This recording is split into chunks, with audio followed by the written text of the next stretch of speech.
یہ وطن ہے تو ہماری پہچان باقی ہے، پاکستان ہے تو دل میں جان باقی ہے۔ میری طرف سے اور میری پوری ٹیم کی طرف سے آپ سب کو جشن آزادی بہت بہت مبارک ہو۔ ڈائریکٹ لائن آپ دیکھ رہے ہیں اور میں ہوں جویریہ زید۔ ناظرین، آج ہم انڈیپینڈنس ڈے سیلیبریٹ کر رہے ہیں۔ 79 سال ہو گئے ہیں ہمارے ملک کو بنے ہوئے، اور 79 سال پہلے وطن عزیز صرف ایک لکیر کھینچ کر وجود میں نہیں آیا تھا۔ اس کے پیچھے ہجرت کے قافلے تھے، اجڑتے گھر تھے، بچھڑتے خاندان تھے، خون سے لکھی ہوئی داستان تھی، اور ایک ایسا خواب تھا کہ مسلمان اپنے سیاسی، سماجی اور معاشی مستقبل کا فیصلہ خود کریں گے۔ 14 اگست 1947 کو پاکستان تو بن گیا، لیکن اصل امتحان اس کے بعد شروع ہوا۔ سوال یہ ہے کہ 79 سال بعد ہم نے اس خواب کو حقیقت میں کتنا بدلا ہے؟ آج جب ہم آزادی کا جشن منا رہے ہیں تو ذرا ماضی کے آئینے میں دیکھیے۔ جن لوگوں نے پاکستان کے لیے اپنے گھر، زمینیں اور کاروبار چھوڑے، کیا انہوں نے یہ قربانیاں صرف ایک آزاد خطے کے لیے دی تھیں، یا ایک ایسی ریاست کے لیے دی تھیں جہاں قانون، انصاف، مساوات، تعلیم اور قومی وقار کو بنیادی حیثیت حاصل ہو؟ اگر ہمارے آباء و اجداد آج واپس آ جائیں تو کیا ہم انہیں بتانے میں کامیاب ہوں گے کہ ان کی قربانیاں رائیگاں نہیں گئیں؟ اس کے ساتھ ساتھ بہت سے اور سوالات ہیں۔ یقیناً 79 سال کی داستان صرف ناکامیوں کی داستان نہیں، پاکستان نے ایٹمی قوت بن کر اپنی دفاعی خود مختاری ثابت کر دی، دہشت گردی کے خلاف ایک طویل اور خون ریز جنگ لڑی، مارکہ حق میں ازلی دشمن بھارت کو ناکو چنے چبائے، عالمی سیاست میں اپنی جغرافیائی اہمیت برقرار رکھی اور دنیا کی 5ویں بڑی آبادی والا ملک بن گیا۔ آج پاکستان کی آبادی 25 کروڑ سے تجاوز کر چکی ہے، لیکن یہی آبادی ہمارا سب سے بڑا سوال بھی ہے کہ کیا 25 کروڑ لوگ پاکستان کی طاقت ہیں یا ضائع ہوتا ہوا موقع؟ 2023 کی مردم شماری بتاتی ہے کہ 10 سال اور اس سے زائد عمر کی آبادی میں خواندگی صرف 60.65% تھی، جبکہ 5 سے 16 سال کے 2 کروڑ 53 لاکھ سے زائد بچے اسکول سے باہر تھے، یعنی ہر سال 100 بچوں میں سے تقریباً 36 بچے اسکول سے باہر ہیں۔ یہ صرف تعلیم کا بحران نہیں، یہ مستقبل کا بحران ہے۔ دنیا مصنوعی ذہانت، روبوٹکس، جدید صنعت اور نالج اکانومی کی طرف بڑھ رہی ہے، اور ہم آج بھی لاکھوں بچوں کو بنیادی تعلیم دینے کی جنگ لڑ رہے ہیں۔ عالمی بینک کے مطابق پاکستان کا ہیومن کیپٹل انڈیکس صرف 0.41 ہے، یعنی انسانی صلاحیت کے میدان میں ہم اپنی آبادی کی اصل استطاعت سے بہت پیچھے ہیں۔ پھر سوال معیشت کا بھی ہے۔ سیاسی آزادی اپنی جگہ، مگر کیا معاشی کمزوری کے ساتھ مکمل خود مختاری ممکن ہے؟ اگر ریاست کو بار بار قرض، بیرونی مالی مدد اور معاشی سہارے درکار ہوں تو ہمیں یہ سوال ضرور پوچھنا ہوگا کہ آزادی کا اگلا مرحلہ کیا ہے؟ صرف سرحدوں کی حفاظت یا اپنی معیشت، تعلیم، ٹیکنالوجی اور انسانی وسائل کو بھی آزاد اور مضبوط بنانا ہے؟ اور شاید آج کا سب سے بڑا سوال یہی ہے کہ ہم نے دشمنوں کا مقابلہ کرنے کی طاقت تو پیدا کر لی، لیکن کیا ہم اپنی کمزوریوں کا مقابلہ کرنے کی طاقت پیدا کر سکے؟ سیاسی تقسیم، معاشی کمزوری، تعلیمی پسماندگی، ادارہ جاتی عدم استحکام، انتہا پسندی، بے روزگاری اور قومی انتشار، کیا یہ بھی قومی سلامتی کے مسائل ہیں یا انہیں کنسیڈر نہیں کیا جاتا؟ کہانی یہاں ختم نہیں ہوتی جناب۔ 2047 صرف اور صرف 21 سال دور ہے۔ پاکستان کے قیام کو 100 سال مکمل ہونے والے ہیں۔ سوال یہ نہیں ہے کہ تب ہم کتنے بڑے ہوں گے، سوال یہ ہے کہ ہم کتنے مضبوط، تعلیم یافتہ، خوشحال، متحد اور خود مختار ہوں گے۔ ہمارے پاس نوجوان آبادی ہے، جغرافیائی اہمیت ہے، وسائل ہیں، دفاعی صلاحیت ہے، اور دنیا بھر میں پھیلا ہوا پاکستانی سرمایہ اور ٹیلنٹ بھی موجود ہے، مگر وسائل قومیں نہیں بناتے، صحیح فیصلے قومیں بناتے ہیں۔ اس لیے آج 14 اگست پر سبز ہلالی پرچم لہراتے ہوئے صرف یہ نہ کہیں کہ پاکستان زندہ باد، خود سے بھی یہ پوچھیں، کہ سوال کریں کہ کیا ہم پاکستان کو وہ پاکستان بنا رہے ہیں جس کے لیے ہمارے بزرگوں نے قربانیاں دی تھیں؟ 79 سال پہلے ایک ملک حاصل کیا گیا، اگلے 21 سال میں ہماری ناگزیر ترجیحات کیا ہونی چاہیے، اور 21 سال بعد 100 سالہ پاکستان کیسا ہوگا؟ انہی تمام سوال کو آج ہم ڈسکس کریں گے، ان کے جوابات جانیں گے۔ پینل میرے ساتھ موجود ہے اور پینل کا تعارف میں آپ سے کرا دیتی ہوں۔ ڈسکشن کے لیے defence analyst brigadier retired Haris Nawaz sahab نے ہمیں جوائن کیا ہے۔ اس کے ساتھ ساتھ چیئرمین تحریک جوانان پاکستان عبداللہ حمید گل صاحب ہمیں جوائن کر چکے ہیں، اور اسٹوڈیوز میں اسپیشل گیسٹ ہماری head of PR and advertising department, school of mass communication, Punjab university Lahore, doctor Faiza Latif sahiba نے ہمیں جوائن کیا۔ آپ تینوں مہمانوں کا بہت شکریہ ادا کرنا چاہوں گی۔ بریگیڈیئر صاحب، میں ڈسکشن کا آغاز آپ سے کرنا چاہوں گی، اور سر سب سے پہلے میں آپ سے یہ پوچھنا چاہتی ہوں کہ پاکستان کو 79 سال ہو گئے ہیں، سر وہ پاکستان جو 79 سال پہلے بنا تھا، کیا آج ہم یہ کہنے میں کامیاب ہو گئے ہیں کہ پاکستان بالکل ویسا ہی ہے جیسا پاکستان کا خواب دیکھا گیا تھا؟ کیا اچیومنٹس رہیں؟ سب سے پہلے ہم اچیومنٹس کی بات کریں گے، سب سے پہلے ہم جو پازیٹیو اسپیکٹس ہیں ہم ان کی بات کرنا چاہیں گے. کیا کہیں گے سر آپ؟ دیکھیں جوہریہ، سب سے پہلے تو پوری قوم کو یوم آزادی مبارک، اور اس کے لیے جتنی بھی ہم خوشی منائیں، ایک آزاد ملک میں رہ رہے ہیں، اور اس کے جتنا بھی ہم شکر ادا کریں، ہم شاعر مشرق علامہ اقبال اور خاص طور پہ بابا قوم محمد علی جناح جس طریقے سے ان کی کاوشوں سے، محنت سے، اور اس وقت کے جو بے لوس پولیٹیشین ساتھ تھے، ان سب کی اگر دیکھا جائے تو ان کی محنت کی وجہ سے آج ہم ایک آزاد ملک میں ہیں. اور ساتھ اس کے یہاں پر اب ہم نے یہ دیکھنا ہے کہ اس وقت ہم کیا تھے اور بابا قوم نے کیا خواب دیکھا تھا، کیا ہم نے وہ خواب پورے کر دیے یا ابھی ہم اس کو نہیں پورے کر سکے. ہمیں آج اہل تجدید کرنی چاہیے، سوچنا چاہیے کہ ہمیں آج کیا کر. دیکھیں ہم نے بہت ترقی کی، ایسی بات نہیں. ہم ایک دنیا میں ایک واحد اسلامک نیوکلیر پاور ہیں.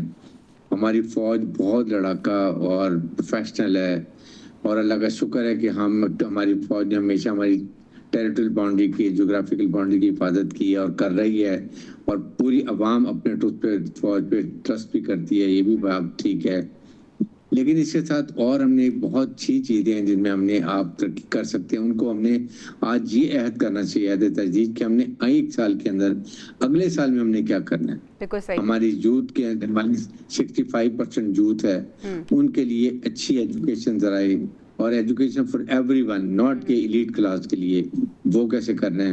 ان کی جاب اپرچونیٹیز آگے کیسے کرنی ہے وہ دیکھنا ہے. ہیلتھ کے لیے کافی کچھ ہم کر سکتے ہیں، اور اس کے ساتھ اکانومی بہتر. دیکھیں آج کا زمانہ ہے، it's a war of economy. اگر آپ جتنے بھی ملیٹریلی اسٹرانگ ہوں، سب کچھ ہو، but if your economy is not strong اور آپ کی سیکیور انوائرمنٹس نہیں ہیں، سیکورٹی انوائرمنٹس بہتر نہیں ہیں، تو پھر آپ کو ڈیفیکلٹی ہوتی ہے. اینڈ وی مسٹ نو کہ دنیا آپ کے پیچھے لگی ہوئی ہے. اس لیے آپ واحد اسلامک ملک ہیں اور نیوکلیر ملک ہیں، فوج بہت لڑاکا ہے، جیو اسٹریٹجک لوکیشن بہت اچھی ہے. اگر ہم سی پیک بنا لیں، گوادر پورٹ آپریشنلائز کر لیں، پوری قوم مل کے ہم اکنامک ترقی کر کے ہم اپنے فیصلے اپنی ملکی مفادات میں کریں گے. یہ ہم نے آج فیصلہ کرنا ہے. آج کے دن ہمیں یہ فیصلہ کرنا چاہیے. سب چیزیں ٹھیک ہو جائیں گی اگر ہم اکنامکلی اپنے کو بہتر کر لیں. بالکل صحیح، بالکل صحیح. عبداللہ صاحب، سب سے پہلے تو آپ کو بھی جشن آزادی بہت بہت مبارک ہو. سر آج کے یقیناً تجدید عہد وفا کا دن بھی ہے، اور آج کے دن بہت سے ہمیں اپنے آپ سے پرومسز بھی کرنے ہیں، بہت سے سوالات بھی کرنے ہیں. لیکن سب سے پہلے آپ سے بھی یہی پوچھنا چاہوں گی کہ ان 79 سالوں میں پاکستان نے کیا کھویا، کیا پایا، اور 79 سال بعد کا پاکستان کیا ویسا ہی پاکستان ہے جس پاکستان کا خواب لے کر پاکستان کو بنایا گیا تھا اور بیش بہا قربانیوں کے بعد یہ وطن حاصل کیا گیا تھا؟ کیا ہم کہہ سکتے ہیں کہ ان قربانیوں کا ہم نے وہ صلہ دے دیا؟ بسم اللہ الرحمن الرحیم. بہت بہت شکریہ. تھینک یو قائد اعظم رحمۃ اللہ. آپ نے پاکستان بنایا، آپ نے احسان عظیم کیا، اور میرا خیال ہے کہ آج 79th انڈیپینڈنس ڈے کے اوپر پوری پاکستان کو ہیپی برتھ ڈے پاکستان. اور شکریہ آپ کا. کتنا خوبصورت نام ہے، ایک نیوز. اور کاش کہ ہم ایک ملت بھی ہوں، ایک قوم بن جائیں. اور یہی پیغام پاکستان کا قائد نے بنایا تھا.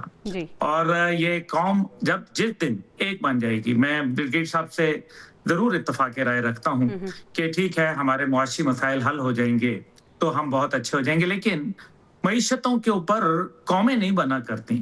قومیں بنا کرتی ہیں کردار کے اوپر، قومیں بنا کرتی ہیں اپنے ویژن کے اوپر، قومیں بنتی ہیں اپنی محنت اور استقامت اور ایک جس کو کہتے ہیں نا یگانگت کے ساتھ محنت کرنا، جس کو بنیادی اصول ایمان، اتحاد اور تنظیم دیے گئے. کیا خوبصورت الفاظ ہیں یہ. ایمان، کیا یہ یقین ہے ہمارا، اور پھر اتحاد اور تنظیم ہونا. Discipline is very important. اب یہ ہمیں اس پہ غور کرنا ہے کہ جس دن سے پاکستان بنا، الحمدللہ تعمیر اور ترقی کے منازل ہم حاصل کرتے رہے. اور آپ نے دیکھا کہ ہمارا ملک جو ہے وہ جرمنی جیسے ملک کو قرضہ دیتا رہا، عرب دنیا کو خیرات دیتا رہا. خلا میں تب پہنچے جب یورپ سویا ہوا تھا. नोबेल इनाम हासिल कर चुके थे। पाकिस्तान के सदर अमेरिकी सदर के गाल पे थपकी दे के बात किया करते थे। अमेरिका के अंदर रेड कारपेट वेलकम मिला करते थे। जी। दुनिया के अंदर पाकिस्तान ओआईसी की जो है इस्लामी सरबराही मुमलिकत की एक यहाँ लीडरशिप कॉन्फ्रेंस बुलाता है। सही। यानी कि पाकिस्तान के ऊपर ट्रबल्स भी आती हैं और एशियन इकोनॉमिक टाइगर बनता है। पाकिस्तान जो है वो 2 लख्त भी हो जाता है, लेकिन फिर भी जाके रूस के सामने डट के खड़ा हो जाता है, 15 टुकड़े कर देता है। 6 इस्लामी रियासतें सलाउद्दीन अय्यूबी रहमुल्लाह के बाद मारद वजूद में आ जाती हैं। मेरा मुल्क कोई मामूली मुल्क नहीं। बिल्कुल सही। 6% ग्रोथ रेट हम जो है 1991 तक हासिल करते रहे। दिस मीन्स कि पाकिस्तान के पास वो तमाम पोटेंशियल था। चाइनीज प्रेसिडेंट आके जिनका सिर्फ पीको इंडस्ट्रीज के अंदर विजिट जो था वो 1 घंटे का था, 8 घंटे पे उनकी रिक्वेस्ट के ऊपर मुहित हो गया कि वो कहने लगे कि मैं हैरान हूं कि पाकिस्तान इंजीनियरिंग की फील्ड में इतना आगे जा चुका है। न्यूक्लियर हम बन गए अल्हम्दुलिल्लाह। सुपर पावर 2 सुपर पावरों को अपनी दहलीज के ऊपर हमने वापस भेजने पे मजबूर कर दिया, वगैरह वगैरह। अल्हम्दुलिल्लाह भारत के दांत हम खट्टे कर देते हैं और बार बार कर देते हैं, दुनिया के अंदर क़यादत कर देते हैं। लेकिन इस कौम के अंदर जहां तामीर और तरक्की, रोडें बनी, एयरपोर्ट बने, रेलवेज हुई, वगैरह वगैरह, वहां हम इसका किरदार न बना पाए। और किरदार साजी के लिए कायद जैसी शख्सियत हाय कैसे लेके आए। अब किरदार ये था कि 1 रुपया तनख्वाह लेते थे और कहते थे कि मैं पाकिस्तान का मुलाजिम हूँ, 1 रुपए से ज्यादा मेरी जरूरत नहीं है, और 1 इसलिए लेता हूँ कि मैं पाकिस्तान का जो है एहसान नहीं कर रहा। वो बड़े लोग थे। आज किरदार के ऊपर जब आप बना लेंगे, आई टेल यू, आप इस पे मेहनत करें। ठीक है, किरदार साजी पे मेहनत करने की जरूरत है। और किरदार साजी की बात करने के लिए बहुत रेलेवेंट गेस्ट हमारे साथ मौजूद हैं, एजुकेशनल एक्सपर्ट हैं डॉक्टर फायजा साहिबा। डॉक्टर साहिबा, किरदार साजी बहुत ज़्यादा ज़रूरी है। ये बताएं कि किरदार साजी करनी किसने है, और फिर ये कि पाकिस्तान को बने में 79 साल हो गए हैं, हमारे नौजवान क्यों इतने मायूस नज़र आ रहे हैं? अगर पाकिस्तान में इतना पोटेंशियल है, इतनी सलाहियत है, तो फिर ऐसा क्यों होता जा रहा है कि वक्त गुजरने के साथ साथ हर नौजवान ये चाहता है कि वो अपने प्यारे मुल्क पाकिस्तान को छोड़कर यहाँ से बाहर चला जाए? ये नहीं है कि पैट्रियोटिज़म नहीं है, मुहिब्बुल वतनी है दिलों में, लेकिन फिर भी पाकिस्तान के अंदर उनको वो फ्यूचर नज़र नहीं आ रहा। तो लैग कहाँ पे करते हैं हम? जी, बिस्मिल्लाहिर्रहमानिर्रहीम, अस्सलाम वालेकुम। सबसे पहले तो मैं एक चैनल की तरफ से की तवस्सुत से सब पाकिस्तानियों को और पूरे मुल्क को जश्न आज़ादी और यौम आज़ादी की मुबारकबाद पेश करती हूँ। और अल्हम्दुलिल्लाह आज हम एक आज़ाद मुल्क में सांस ले रहे हैं, और ये जो मुल्क है हमें ऐसे नहीं मिला था। ज़ाहिरी बात है, अभी आपने शुरू में बताया कि बेशुमार कुर्बानियाँ, बेशुमार मुश्किलें, और हमारे जैसे लीडर हैं कायद आज़म मोहम्मद अली जिन्ना, और इस तरह उनकी पूरी एक टीम थी जिनकी लीडरशिप में हमने पाकिस्तान हासिल किया। तो पाकिस्तान तो हमने हासिल कर लिया, तो वो जो एक स्पिरिट थी, पैशन था, ज़ील थी उस टाइम पे लोगों की, वो इतनी ज़्यादा थी कि उन सब ने मिलकर इम्पॉसिबल को पॉसिबल बनाया और पाकिस्तान हासिल किया। लेकिन मुझे लगता है कि आज के दौर में हमारी जो यूथ है, हमारी जो अवाम है, उस पे वो जो पैशन था, वो जो जज्बा था, वो जो ज़ील थी, उसकी मुझे बहुत कमी नज़र आ रही है। और अभी आपने कहा कि किरदार साजी की बात आप कर रही हैं, तो ये तालीम, एजुकेशनल सिस्टम, पेरेंट्स, फैमिली, ये सबकी जिम्मेदारी है कि हम अपने यूथ की, हम अपने बच्चों की किरदार साजी करें। तो सबसे पहले तो घर है, माँ है, बाप है, पेरेंट्स हैं, उनकी ड्यूटी है। और उसके बाद जब एक बच्चा स्कूल में आता है, यूनिवर्सिटी में आता है, तो फिर ये टीचर्स की और सिस्टम की जिम्मेदारी है कि वो उनकी किरदार साजी की ड्यूटी जो है वो लें। अभी आपने बात की ईमान, इत्तेहाद और तंजीम की, तो ये वो बेसिक क्वालिटीज़ हैं जो हमारी किरदार साजी की बेस हैं। अच्छा डॉक्टर साहिबा, क्या आप भी समझती हैं कि हम इसमें लैग करते जा रहे हैं? जब हम छोटे थे तो 14 अगस्त आता था तो एक बहुत अलग सा जज्बा होता था, वो जज्बा थोड़ा सा मिसिंग नज़र आ रहा है, इसकी क्या वजूहात हैं? मैं आपको यहाँ बताना चाहूँगी कि ये जज्बा अभी भी है। 14 अगस्त और यौम आज़ादी को सेलिब्रेट करने का जो जज्बा है वो आज भी मौजूद है। छोटे बच्चों से लेके बड़े बुजुर्गों तक तमाम लोगों में इक्वली मौजूद है, ना सिर्फ के शहरों में बल्कि आप अगर देहातों में जाएं तो आपको पूरे अगस्त के शुरू होते ही जो पाकिस्तान के झंडे और टोपियाँ और ये जो इस किस्म की डेकोरेशन, अब तो बाजे भी निकल आए जी, बाजे और कपड़े निकल आते हैं और फ्लैग्स का कंपटीशन होता है कि कौन सा सबसे अच्छा होगा। तो आज भी इस चीज़ में तो कोई कमी नहीं आई कि हमने यौम आज़ादी कैसे सेलिब्रेट करना है, लेकिन जब आप बात करती हैं काम की, लगन की, कोशिश की, मेहनत की, तो उसमें हमें थोड़ी सी कमी नज़र आती है। और आप अभी बात करी थी यूथ की कि वो क्यों मायूस है और वो क्यों जो है आजकल परेशान नजर आ रहा है और मुल्क को छोड़ने की कोशिश कर रहा है। तो मैं आपको बताऊं कि हमारा जो नौजवान है वो अपने मुल्क को हरगिज छोड़ना नहीं चाहता, कभी भी अपनी फैमिली से दूर नहीं जाना चाहता, अपने वतन से दूर नहीं जाना चाहता, लेकिन हालात इतने नेगेटिव हैं, हालात इतने बुरे हो चुके हैं, ना मतलब कोई चाहता नहीं है, लेकिन फिर भी इस तरह के हालात बन चुके हैं कि जो वो डिग्रीज लेके आ रहे हैं उनकी जॉब डॉक्टर साहब, आप बहुत इंपॉर्टेंट पॉइंट आपने रेस किया, इस पे मैं आपसे मजीद भी बात करना चाहूँगी। डिटेल में हम बात करेंगे कि क्यों ऐसा हो गया है कि डिग्रीज की तो हम कहते हैं कि लूट, एक सेल लगी होती है यूनिवर्सिटीज़ में और एजुकेशनल इंस्टीट्यूट्स में, ये डिग्री वो डिग्री, लेकिन उन डिग्रीज का फ्यूचर क्या है, जॉब्स कितनी ऑफर करता है ये मुल्क, या उस डिग्री को लेकर कितनी जॉब्स हैं, इस पर मैं डिटेल से आपसे बात करना चाहूँगी। डिस्कशन का सिलसिला जारी है, पैनल मेरे साथ ही मौजूद है, लेकिन ब्रेक पे जाना है, ब्रेक से वापस आते हैं तो इसको यहीं से कंटिन्यू करेंगे। Stay with us. Welcome back. Brigadier साहब, दिफा तो हमारा मजबूत हो गया। हमने देखा कि 2025-26 का पाकिस्तान वैसा पाकिस्तान नहीं है अगर इसे 10 साल पहले के पाकिस्तान के साथ हम कंपेयर करें। हमने दिफाई शोबे में वो महाज सर किया है कि पूरी दुनिया हमारी मोतरफ हो गई है, लेकिन सर रियासत उस तरह से मजबूत नहीं हुई है। रियासत को मजबूत करने के कौन कौन से फैक्टर्स हैं, कौन कौन से सतून हैं दिफाई मैदान के साथ साथ जिन्हें हमें सर करने की ज़रूरत है और जिसमें हम अभी तक कोशिश तो कर रहे हैं लेकिन वो मकाम हासिल नहीं कर सके? देखिए जवेरिया, बात यह है कि दफा ने अपना काम बहुत ईमानदारी से, प्रोफेशनल तरीके से, जो भी चीफ आर्मी स्टाफ आए और फील्ड मार्शल ने जो कुछ करके दिखाया हमारे हक में और उसका दुश्मन करते फाश दी, ये कौम को ये पता चल गया, दुनिया को पता चल गया कि इसमें कोई कमी नहीं है। And the most professional, better hearted army, the only Islamic nuclear country. और मैच्योर, हमने मैच्योरिटी भी दिखा दी कि कितने मैच्योर रिस्पॉन्सिबल हम न्यूक्लियर मुल्क, सब बता दिया। लेकिन जो other elements of national parts होते हैं ना, they all have to come into power action में, उनको करने की जरूरत है। आपका फाइनेंस है जिसमें आपकी इकोनॉमी आ जाती है, आपको लाइफ, आवाम की सिक्योरिटी है, हेल्थ है, एजुकेशन है, ये आपके पिलर्स हैं। They give you strength. अगर बच्चे पढ़ेंगे नहीं तो कल को वो हमारी जगह कैसे रिस्पॉन्सिबिलिटी लेंगे, कैसे आगे आएंगे? और अगर यूथ आएगी जहाँ पर उनको जॉब अपॉर्चुनिटीज नहीं है तो वो बाहर चले जाएंगे। Again we losing the brain, drain होती है, वो हम मिस कर रहे हैं।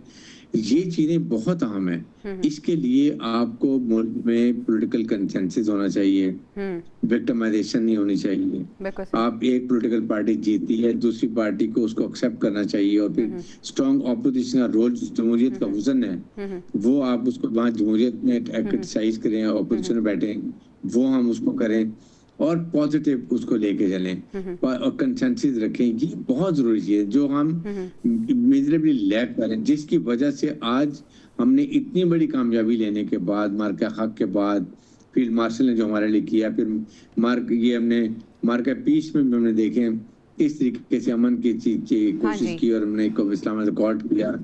अब इसके बाद हमें जो जरूरत है वो है कि अपने घर को ठीक करें। बिल्कुल सही। आप उसके लिए 4 चीजें चाहिए जो सबसे इम्पोर्टेंट, देखें, गुड गवर्नेंस वी नीडेड, वो नहीं है। Number 2, total merit, no nepotism, जो डिजर्व करता है जिस अपॉइंटमेंट वहां लगाएं। Number 3, zero tolerance for corruption, और अगर करप्शन है तो रूथलेस अकाउंटेबिलिटी, चारों का फुकदान। अगर हम ये चारों चीजें ठीक कर लें, रेस्ट अश्योर पाकिस्तान का इतना पोटेंशियल है।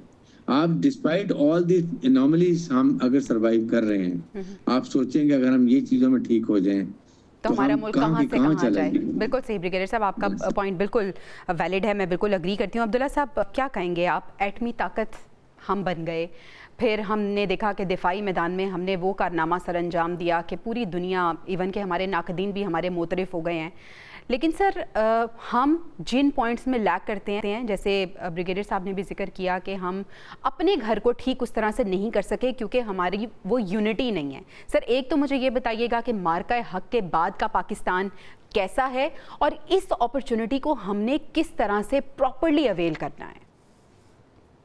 देखिए, मार्का हक के बाद पाकिस्तान तो वाकई एक उड़ान है इसकी, अल्हम्दुलिल्लाह, और पूरी दुनिया में इसका डंका बज रहा है। लेकिन ये मादी में भी बजता रहा है। ये कई मौके हमें मिले। अयूब खान साहब का दौर देखें, आप देखें कि किस तरीके से भारत को हमने चारों शाने चित किया था, and we were no match to India till date. We are no match to India. Bharat कोई मुकाबला ही नहीं है। फिर इसी तरह से आपने न्यूक्लियर बना लिया, आपने अपनी इकोनॉमी को बढ़ा के दिखा लिया। देखिए, अगर इकोनॉमिक फैक्टर ही होते तो पाकिस्तान कभी न टूटता, क्योंकि जब पाकिस्तान टूटा था तो हमारी इकोनॉमी इस टाइम पे पूरे एशिया के अंदर नंबर 1 थी। और फिर पाकिस्तान क्यों टूटा? और अगर पाकिस्तान इकोनॉमी के ऊपर बनना होता तो पाकिस्तान तो वायबल ही नहीं था इकोनॉमी पे। तो ये दोनों बातें जो हैं हमें गौर करना चाहिए। देखिए, सबसे बड़ी बात यह है कि इस टाइम पे पाकिस्तान एक मकसद के लिए बनाया गया था। हम हमेशा ये कहते हैं पाकिस्तान का मतलब क्या, तो वो तो ला इलाहा इल्लल्लाह है। लेकिन जो जब तक के मतलब के साथ मकसद नहीं समझ आएंगे, जो कि कलमे का दूसरा हिस्सा है, आप आगे नहीं बढ़ पाएंगे। और सबसे बड़ी बात यह है कि इस टाइम पे जो कौम को, ये देखिए ना, एक सिस्टम, बावजूद इसके कि हमने मुआशी तरक्की भी करके देख ली, हमने दिफाई तरक्की भी करके देख ली, हमने दुनिया की सुपर पावरों को भी जो है सरनगू कर दिया, लेकिन उसके बावजूद हम बैक टू स्क्वायर 1 क्यों खड़े होते हैं? इसकी वजह यह है कि कौम के अंदर तकसीम डाली जा रही है, सियासी तौर पर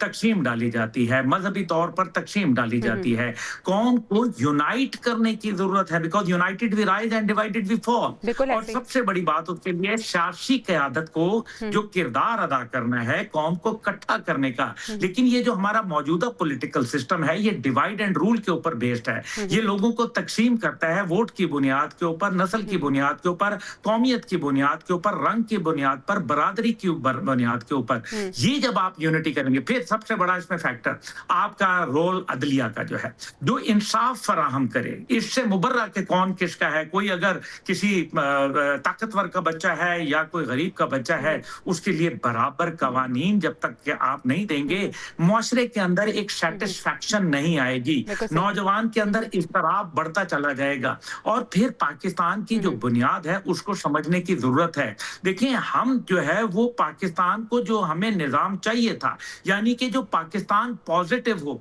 हमने मुख्तलिफ ग्रुप, जो ब्लड ग्रुप थे वो दिए, लेकिन जो पाकिस्तान पॉजिटिव ब्लड ग्रुप है, अब वो टाइम है देने का। We will be all right, don't worry. कौम की जिंदगी के अंदर ये 150 साल 150 साल कोई हैसियत नहीं रखते। अमेरिका के अंदर 125 साल जो है वो एक सिविल वॉर चलती रही। आज अमेरिका कहाँ है? क्योंकि यूनाइट हो गए। ठीक है, यही सवाल मैं डॉक्टर साहिबा आपके सामने रखना चाहूँगी कि हम अपने नौजवानों के लिए क्या ऐसा करें कि हमारा जो पाकिस्तान है उनके लिए एक आइडियल पाकिस्तान बन जाए और पाकिस्तान वहाँ पे स्टैंड करे जिसका ख्वाब हमने देखा था। और फिर वही सवाल जो मैं छोड़े गई थी आपके सामने कि क्यों ऐसा है कि डिग्रीज़ तो हमारे नौजवानों के पास हैं, लेकिन उन डिग्रीज़ को कहाँ पे हमने यूटिलाइज़ करना है, उसके रेलिवेंट हमारे पास जॉब्स नहीं हैं।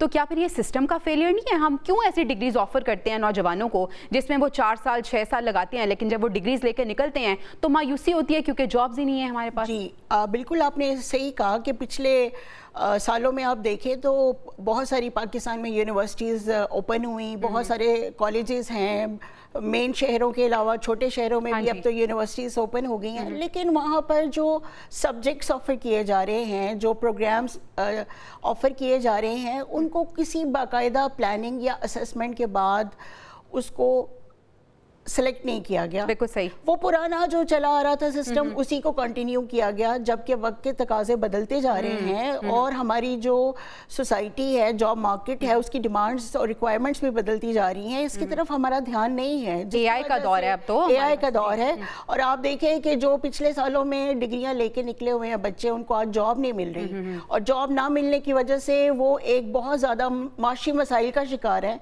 और ऐसे हालात में वो लोग नेगेटिविटी, मायूसी, क्राइम اور ڈرگز اور ٹینشن، بہت سارے ایسے ایلیمنٹس کی طرف جا رہے ہیں. اور جیسے کہ ابھی ہم نے بات کی برین ڈرین، انہیں ایک یہ راستہ نظر آتا ہے کہ وہ اگر ملک سے باہر چلے جائیں گے تو شاید وہ کچھ اچھا ارن کر سکیں. اچھی ڈگریز لینے کے باوجود وہ اس پہ اگری ہیں کہ باہر اگر ہمیں لیبر کی جاب بھی ملے تو ہم یہاں سے نکلیں. بالکل کر لیتے ہیں. تو اب بات یہ ہے کہ اگر ہم چاہتے ہیں کہ ہم فیوچر میں پاکستان کو ترقی یافتہ بنا سکیں، مزید آگے لے کے جا سکیں، نوجوان جو ہمارا میکسیمم ڈیموگرافک سیگمنٹ ہے، اگر ہم اس کو خوش رکھنا چاہتے ہیں، ترقی دینا چاہتے ہیں، کامیاب کرنا چاہتے ہیں، تو اس کے لیے ہمیں کچھ چینجز کرنی پڑیں گی. نمبر ایک تو یہ ہے کہ ہمیں کالجز اینڈ یونیورسٹیز لیول پر نیو ڈگری پروگرامز جو ہیں آفر کرنے چاہیے، اور ایسے ڈگری پروگرامز لے کر آئیں جن کی کہ ورتھ ہے، جن کی کہ انڈسٹری کو ضرورت ہے. جیسے ابھی آپ نے فرمایا کہ کمپیوٹر سائنس ہے، آئی ٹی ہے، ڈیٹا سائنسز ہے، اور اس کے علاوہ اے آئی ہے، اور آگے جا کے سائبر سیکیورٹی ہے، ڈیجیٹل مارکیٹنگ ہے. بہت ساری ایسی اسکلز ہیں جن کی کہ ضرورت ہے آج کل سب کو. تو ہمارے پاس ایسے بچے پروڈیوس ہونے چاہیے، ایسی ڈگری ہولڈرز ہونے چاہیے جو یہ. ڈاکٹر صاحب، آپ کو لگتا ہے کہ جو ووکیشنل سینٹرز ہیں ان کا اور یہ ہماری یونیورسٹیز کا، کالجز کا ایک اشتراک ہونا چاہیے؟ جی بالکل، تاکہ ڈگری کے ساتھ ساتھ انہیں اسکل بھی ملے. جی بالکل. آج کل ویسے میں آپ کو بتاؤں کہ بہت ساری یونیورسٹیز نے یہ کام شروع کیا ہے کہ انہوں نے نئے پروگرامز لانچ کیے ہیں، اور ان کے اندر تھیوری کے ساتھ اسکلز بھی بہت زیادہ انکلوڈ کی ہیں، اور ان کو سکھائی جا رہی ہے. ہینڈز آن ایکسپیرینس بچے لے رہے ہیں. تو میں یہ سمجھتی ہوں کہ جیسے آپ نے کہا کہ بہت سارے ووکیشنل انسٹیٹیوٹس ہیں، ان کے ساتھ بھی کولیبوریٹ کرنا چاہیے تاکہ ان کی شیئرنگ ہو سکے اور بچوں کو، تاکہ ہم ان تقاضوں پر پورا اتر سکیں جو پوری دنیا آفر کر رہی ہے. اور ہمارا نوجوان جب ڈگری لے کے نکلے تو اس کے پاس صرف ڈگری نہ ہو، اس کے پاس ایکسپیرینس، اسکل بھی ہو. ڈسکشن کا سلسلہ جاری ہے، پینل میرے ساتھ ہی موجود ہے، لیکن بریک پہ جانا ہے. بریک سے واپس آتے ہیں تو اس کو یہیں سے کنٹینیو کریں گے. Stay with us. Welcome back ناظرین. آج ہم انڈیپینڈنس ڈے کو سیلیبریٹ کر رہے ہیں اور ڈسکشن ہماری چل رہی ہے. بریگیڈیئر صاحب، سوال آپ کے سامنے یہ رکھنا چاہوں گی. 21 سال بعد پاکستان جو ہے وہ 100 برس کا ہو جائے گا، 100 برس مکمل ہو جائیں گے. میں آپ سے جاننا چاہوں گی کہ 21 سال بعد آپ کیا سمجھتے ہیں کون سی ایسی ترجیحات ہے جن کا ہونا ناگزیر ہے، اور جب سب 100 سال کا پاکستان ہو تو ایک ہم کہہ سکیں کہ 100 سال میں ہم نے یہ پا لیا، یہ آئیڈیل پاکستان ہے جس میں ہر نوجوان رہنا پسند کرتا ہے، ہم معاشی طور پر مستحکم ہوں گے. تو وہ کیا 3 ترجیحات ہوں گی آپ کے لحاظ سے؟ دیکھیں، اس میں سب سے امپورٹنٹ ترجیحات ہے کہ ایجوکیشن، آپ ہائر ایجوکیشن، اور بچوں کو ان کے اسکل کے مطابق ان کو ان ڈسپلن میں بھیجیں تاکہ وہ وہاں پر نکلیں اور اس میں اور ترقی کریں اپنے انٹرسٹ کے مطابق. سیکنڈ، اس کے ساتھ یہ ہے کہ آپ کو اپنے جتنے بھی انوائرمنٹ بہتر کریں، آپ میں بزنس فرینڈلی انوائرمنٹس ہو، باہر سے فورن انویسٹمنٹ آئے. جو بھی باہر سے فورن انویسٹ آتا ہے وہ پہلے 2 چیزیں دیکھتا ہے کہ جی نمبر 1 اس کی لائف سیکیور ہے، اس کی جو انویسٹمنٹ سیکیور ہے، can he take the money back. یہ 3-4 چیزیں اگر اس کو ملتی ہیں تو وہ ہی ول کم. اور بھی جبکہ ہم اس وقت جس اسٹیج کے اوپر ہیں، اس کو تو ہمیں ہر حالت میں کیش کرنے، یہ اللہ نے اپرچونٹی دی ہے کہ پاکستان کے فیلڈ مارشل نے جس طریقے سے یہ مار کے حق میں کیا، میسکنگ کی، دنیا پاکستان کی معترف ہے، پاکستان کو بڑا اچھی نظر سے دیکھتی ہے، انڈیا آئسولیٹ ہو گیا ہے. تو ہمیں چاہیے کہ ہم یہاں پر اب اس پوزیشن کو کیچ کریں. ہمیں اچھے بچوں کو جو برین ہے ان کو اچھی یونیورسٹی میں بھیجیں، ان کو ویزے لے کے دیں، پڑھیں جا کے وہاں پر. سب سے امپورٹنٹ ہے ایجوکیشن. اور سیکنڈ، پورٹس. گوادر پورٹ اگر آپریشنل ہو جاتا ہے تو ہم اتنی اکنامک ترقی کریں گے آپ امیجن نہیں کر سکتی. اسی لیے کچھ طاقتیں نہیں چاہتی کہ ہم اکنامک ترقی. آپ یہ بتائیں اگر گوادر پورٹ آپریشن ہو جاتا ہے تو سینٹرل ایشیا سے افغانستان پیسفل، بلوچستان سے کنیکٹیوٹی ہو گئی. گوادر پورٹ افریقہ کی جو، اور اس کے بعد مڈل ایسٹ کی منڈی اویلیبل. کاشگر سے 9 دن میں چائنی چلتے ہیں، سیدھا 9 دن پہنچ جاتے ہیں. اگر وہ سمندر راستے سے ہیں 90 دن لگتے ہیں ان کو. اس میں ہمیں کتنی رائلٹی ملے گی، ہمیں کتنا بینیفٹ ہوگا، ہمارا پورٹ کتنا کمیٹڈ ہوگا، اس کے ساتھ جو باقی پورٹس ہیں وہ کتنے، ان کا بزنس ہمارے پاس آ جائے گا. ابھی یہ ساری چیزیں اگر دیکھے جائیں تو یہ ٹوٹل 3-4 سال کی بات ہے. اگر ہم سیٹ کر لیں کہ آج ہم نے یہ 3-4 پرائورٹی، اور سیکنڈ وہی گڈ گورننس اور نو نیپوٹزم، میرٹ. جو میرٹ پہ بچی آتا ہے یا انجینئر آتا ہے اس کو اس کے پروفیشن کے کیپبلٹی کے حساب سے دیں، اور نو کرپشن، اور کرپشن روٹلیس اکاؤنٹیبلٹی. یہ چیزیں کریں. آج کے دن عہد کرنا چاہیے ہمیں ایز اے نیشن کہ ہم پاکستان کے لیے do something extra to stand, और खास तौर से पोजीशन हमारी है, इसको हम कैच करें और आगे निकलें। बिल्कुल सही। और जिस तरह से आप कह रहे हैं कि ये नामुमकिन नहीं है, ये कुछ सालों की बात है। अगर हम इरादा बना लें, मजबूत इरादा बना लें, तो कुछ सालों की बात है। 100 साल तो बहुत दूर की बात है, 21 साल अभी रहते हैं उसमें। अब्दुल्ला साहब, यही सवाल आपके सामने रखना चाहूँगी, क्या 3 प्रायोरिटीज़ आप समझते हैं ऐसी हैं जिनको अगर हम कर लेते हैं तो 100 साल बाद हम वाकई प्राउड फील करें कि जिस पाकिस्तान में हम रह रहे हैं वो वही आइडियल पाकिस्तान है जिसका तस्वुर पहले सोचा गया था और उसके बाद उस ख्वाब को पाया तकमील पहुंचाया गया? मेरिट, अकाउंटेबिलिटी और तरबियत। क्योंकि मेरिट और अकाउंटेबिलिटी नहीं होगी, देखें पाकिस्तान का ये इदारा है ना, अफवाज, मेरिट और अकाउंटेबिलिटी है। सिपाही का बेटा भी जर्नैल बन जाता है, मजदूर का बेटा भी जर्नैल बन जाता है, और बड़े से बड़े अफसर का भी बेटा निकाल दिया जाता है। क्यों? क्योंकि मेरिट और अकाउंटेबिलिटी दोनों मौजूद हैं। आपने सुना होगा मल्टीपल सीनियर ऑफिसर्स को निकाला गया क्योंकि उनकी अकाउंटेबिलिटी के अंदर वो पूरा नहीं वो उस कसौटी पे उतर सके। और तरबियत, देखिए तरबियत किसी भी चीज की, आप अगर अल्लाह के तमाम पैगंबर, नबी, रसूल देखें तो अल्लाह ताला ने उनकी तरबियत बड़ी जबरदस्त की, और फिर उन्होंने कौमों की तरबियत की। नतीजा ये निकला कि उस तरबियत के नतीजे में जो कौम पैदा हुई उसने स्टेट के माल को अपना नहीं समझा बल्कि इसको रियासत की अमानत समझा। यही देख लीजिए कि आप खलीफा दोम को अगर देख लें कि 12 साल हुकूमत करने वाले खलीफा दोम जब दुनिया से तशरीफ ले गए तो उनका 80 दिनार उनके ऊपर कर्ज था, और जो उन्होंने अपने बेटे से कहा कि तदफीन से पहले अदा कर देना। तो ये आप देखिए कि अभी ये ईरान को देख लें कि उनके आयतुल्लाह अली खामेनाई क्या लेके गए, आप ये देख लीजिए। लेकिन इसके अंदर जो एक बात तो और है, मैं आपको ये बताऊं कि मुल्कों में पैसे की प्रॉब्लम नहीं हुआ करती। क्या पाकिस्तान गरीब मुल्क है? सवाल ही नहीं पैदा होता। पाकिस्तान अगर गरीब मुल्क हो, खेत खलियान है, महलो वकू है, हमारे पास जो है बेहतरीन कौम है, नौजवान नस्ल। पाकिस्तान तो गरीब नहीं है, हम आवाम गरीब हैं। मैं आखिरी बात आपकी इजाजत से, देखिए हर चीज मौजूद है। लेकिन नाइजीरिया की मिसाल ले ले। नाइजीरिया इस टाइम पे दुनिया की 26वीं बड़ी इकोनॉमी है और अफ्रीका की सबसे बड़ी। लेकिन करप्शन का यह आलम है कि वहां करप्शन की वजह से घरों में 4-4 जनरेटर लगे हुए हैं, सुबह का, दोपहर का, शाम का, रात का, और बिजली नहीं है वहां उस मुल्क में। और रोजाना 2 जहाज तेल के भरे हुए करप्शन की नजर हो जाती है, वो निकल जाते हैं बगैर किसी चीज के। तो इसका मतलब यह है कि वहां तरबियत, मेरिट और अकाउंटेबिलिटी कमी है। आज पाकिस्तान में ये तमाम चीजें मौजूद हैं। दुनिया से कम तर मुल्क, अरब दुनिया के पास क्या था, लेकिन उन्होंने इन चीजों को सामने रखा। बखुदा दे यूज्ड टू टेक, हमसे खैरात लिया करते थे। आज जो हमारे ऊपर जो है वो एक बड़ा उनका नाम है, वो खैरात लेते थे।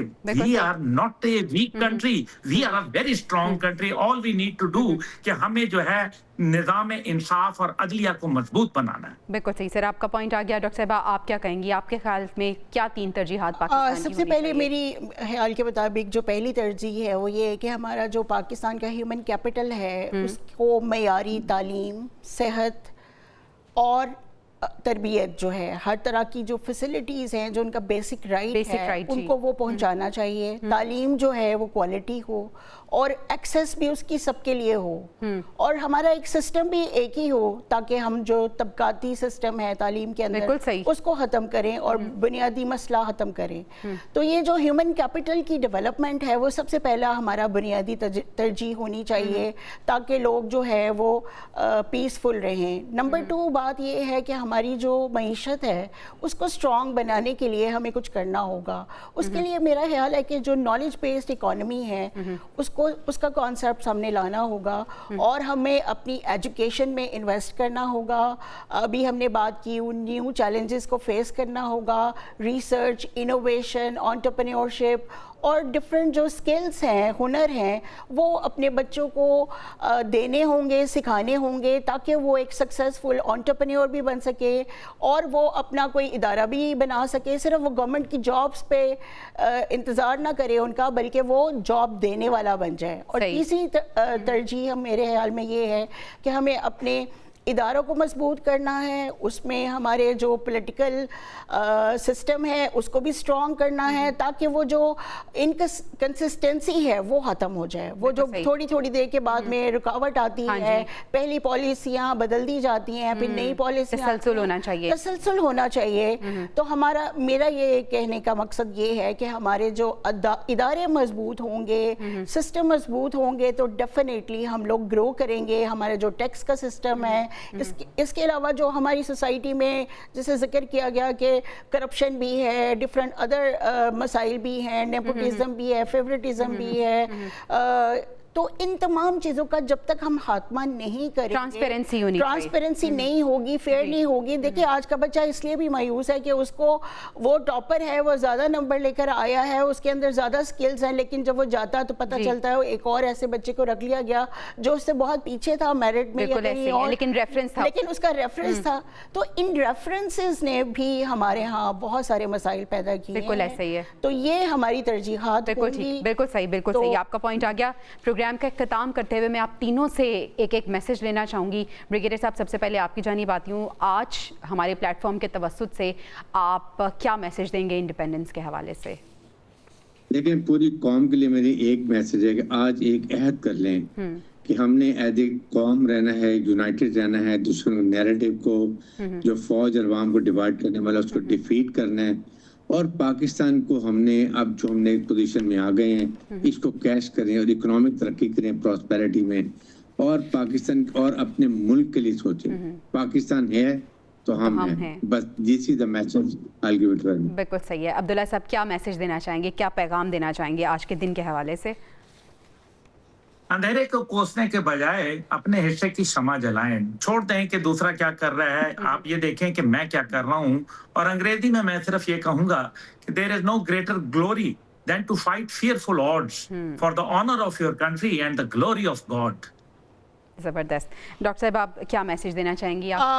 میرا میسج یہ ہے کہ آج ہمیں یہ تہیہ کر لینا چاہیے کہ ہم لوگ تعلیم کو عام کریں گے, 100% لٹریسی کے لیے کوشش کریں گے. اور صرف یہ محکمہ تعلیم کا کام نہیں ہے یا حکومت کا کام نہیں ہے, اس کے لیے پوری society, civil society, parents, families, بچے خود, نوجوان خود, اور اس کے علاوہ ہماری جو کارپوریٹ سیکٹر ہے, پرائیویٹ سیکٹر ہے, ہماری جو این جی اوز ہیں, اس کے علاوہ ہماری جو تمام انڈسٹریز ہیں, ان سب کو بھی آگے آنا چاہیے. اور جہاں جہاں مسائل ہیں, ان کی مالی مسائل ہیں یا کسی اور طرح کے انفراسٹرکچر مسائل ہیں, ان کے حل کے لیے کوشش کرنی چاہیے. تو مجھے لگتا ہے کہ اگلے 21 سالوں میں, اس سے بہت پہلے, اگر ہم سب مل کر ایک ٹیم ورک میں یہ عہد کر لیں اور اس کے لیے کوشش شروع کر دیں, تو ہم 100% لٹریسی لے کر آ سکتے ہیں. بالکل صحیح ہے. ناظرین, یعنی آج کا دن جو ہے وہ خود احتسابی کا بھی دن ہے. آج کے دن ہمیں اپنا محاسبہ بھی کرنا ہے. ہمیں یہ سوچنا ہے کہ ہم پاکستان کو تو بلیم کرتے ہیں کہ پاکستان نے ہمیں کیا دیا. ہمیں یہ بھی سوچنے کی ضرورت ہے اور خود سے سوال کرنے کی ضرورت ہے کہ ہم پاکستان کے لیے کیا کر رہے ہیں. اپنے مہمانوں کا میں شکریہ ادا کرنا چاہوں گی. بریگیڈیئر صاحب, عبداللہ صاحب اور ڈاکٹر صاحبہ ہمارے ساتھ موجود تھی. ناظرین, اس دعا کے ساتھ پروگرام کا اختتام کرتی ہوں کہ اے وطن تو سلامت رہے, سلامت رہے تا قیامت رہے. آمین. پاکستان زندہ باد. انشاءاللہ آپ سے اگلے ہفتے ملاقات ہوگی. اللہ نگہبان.